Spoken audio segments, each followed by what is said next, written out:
All right, man. Well, good morning, dude. It is 4 a.m. right now, my time, but I want to make sure these get done before too many people are outside and talking during the quarantine. But let's get into it, dude. I didn't watch these already, and there are kind of the same themes I'm seeing from your last fights. Particularly that, particularly that you like to go in and then move back right away. It seems like that's an essential part of your plan. So now the thing is, if that's what you do, and I remember this part you kind of goes you skip, but if that's generally what you do, then we have to find a way to build on that. And I'll show you different opportunities that you can start using to not necessarily change your whole game and tactic, but to vary it up and change it a little bit, so that way you have more scoring opportunities.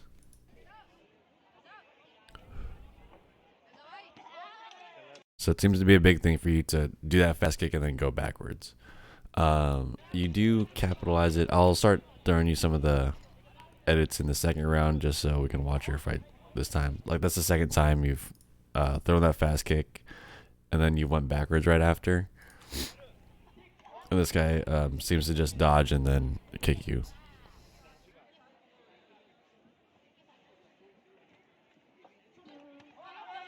And that's particularly why, because you have that jump back kick. It's very sneaky, and I like that you throw that. I do like that you throw that one.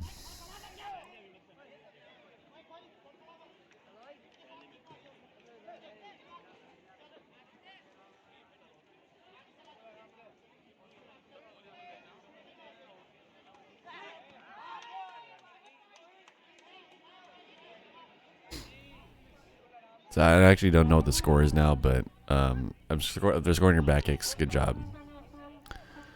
You do need some work on the clinch though, like in this situation, especially if you go backwards a lot.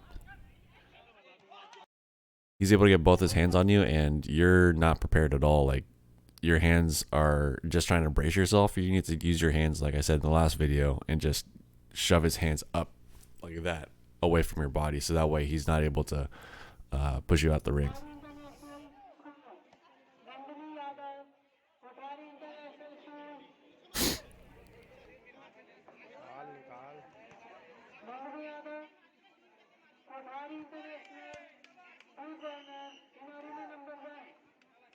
Yeah, so there's your first round, second round. Oh,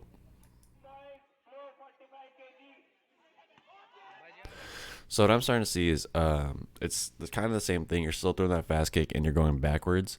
I think you need to throw that fast kick and either throw that fast kick and sometimes go backwards, and or sometimes throw that fast kick and then pull into a cut kick. So a double pump, 1, 2, or you can fast kick and then flick to the face. Especially if you've established you're gonna fast kick and go backwards, fast kick and go backwards. A lot of people are they're gonna try and follow up right after you're done doing that, and so they'll stand there or they'll rush in body first to try and compensate for the distance. That's a good time for you to, if you've pulled it in, to either cut them in the stomach, easy 2 points, or if you flick to the face, easy 3 points. So I'm not saying necessarily that you'd have to change that. Like, it's not necessarily it's something I'm used to doing, or I'm not sure how further down the line you may get caught or people may start following up more often.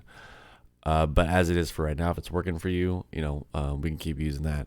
And after you're done fast kicking, you need to flick to the face, like, and that needs to happen not every time, but like on occasion. Sometimes fast kick body, pull it back, and then sometimes fast kick body, and then as they're coming in, get ready and flick to the face. And then of course you just mix that in with your jump back kick like you've been doing.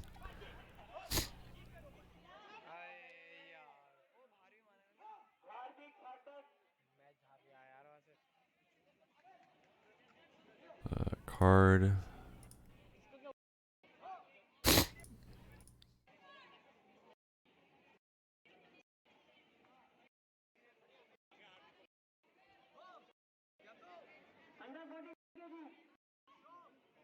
Yeah, because you're the one who went out of bounds.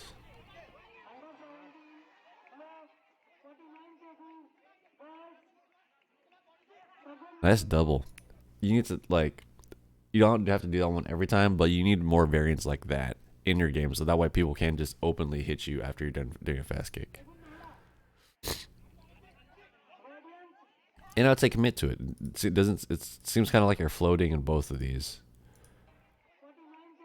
Yeah. 1-2. I would commit a lot of power into that second one because he straight up just stood there because he's expecting you to go backwards already, and that was a good trap you set up already. You just didn't maximize. So I'd go 1-2 and really emphasize hitting that second kick. Maybe bring that second kick to the head.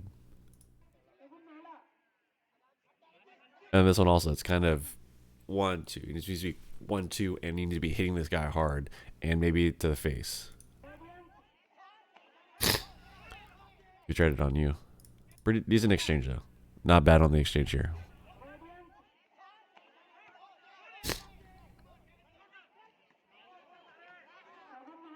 Face all of those last kicks, like the last whole like 5, 6, 7, 8, 9 kicks you've been throwing are all to the body. You got to throw some of those to the face. Throw them to the face. And don't go backwards. Oh.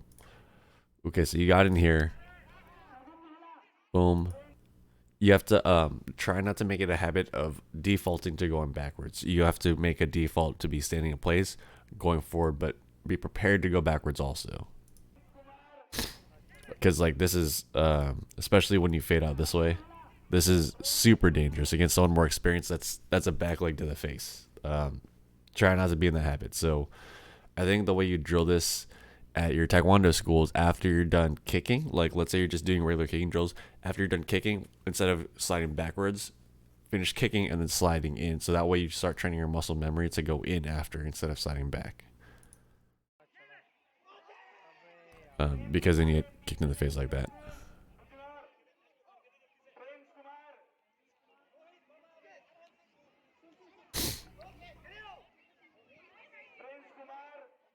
Instead of spinning here, I'll try for a headshot, like a short head kick.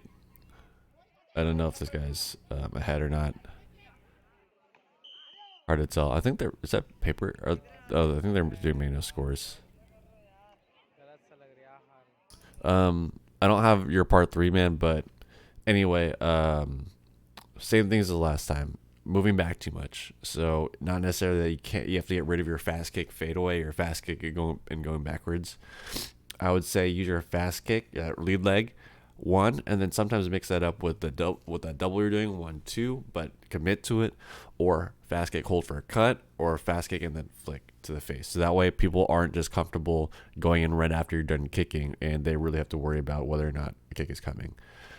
You're saying in your comments that you're not sure how to deal with someone who pressures you a lot. One of the ways to pressure is learning how to hold your ground, and if you're not as strong, making sure getting their hands off of you. So make sure you drill getting your hands off you. So if someone's in the clinch or pushing against you, work on getting your hands up and shooting on the inside, and then maybe spinning or turning. I have a video on how to get out of the corner. That's something you can use just in the middle of the ring to diffuse the or not diffuse, I guess, to negate kind of their pushing powers. If you're able to spin well, then they have a hard time trying to push. Anyway, man, thank you again for sending me these fights. I really, really appreciate it. I enjoy breaking these down. If you have any more or your friends have more, feel free to shoot them my way. But for now, that's about it. Good luck, man, and stay safe out there.